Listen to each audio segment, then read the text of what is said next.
Hi guys, நீங்கள் EV car வாங்க போகிறீங்கன்னா நீங்கள் முக்கியமாக தெரிஞ்சுக்க வேண்டியது சார்ஜிங் போடுறது எப்படி அப்படின்னு.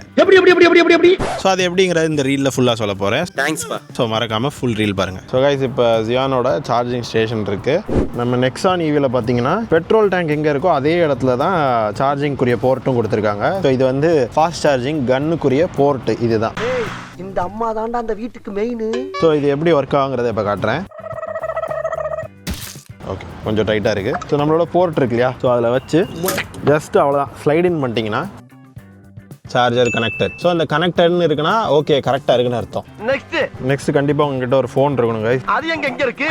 என்னோட ஃபோன்லலாம் பார்த்தீங்கன்னா சார்ஜிங் சொல்லிட்டு எத்தனை ஆப் வச்சுருக்கேன் பார்த்தீங்களா. ஸோ இதில் ஜியானோட மட்டும் இப்போ ஓப்பன் பண்ணிக்குவோம். இதில் ஸ்கேனுன்னு ஒன்று இருக்கா, ஸோ இதை கிளிக் பண்ணிவிட்டு அந்த எந்த கன்னோ அது கிட்ட வச்சிங்கனாலே போதும், ஸ்கேனிங் ஆயிரும். ஸோ கீழே வந்து ஸ்டார்ட் சார்ஜிங்னு இருக்கும், இதாக இருக்கா. ஸோ இதை கிளிக் பண்ணிடுறோம்.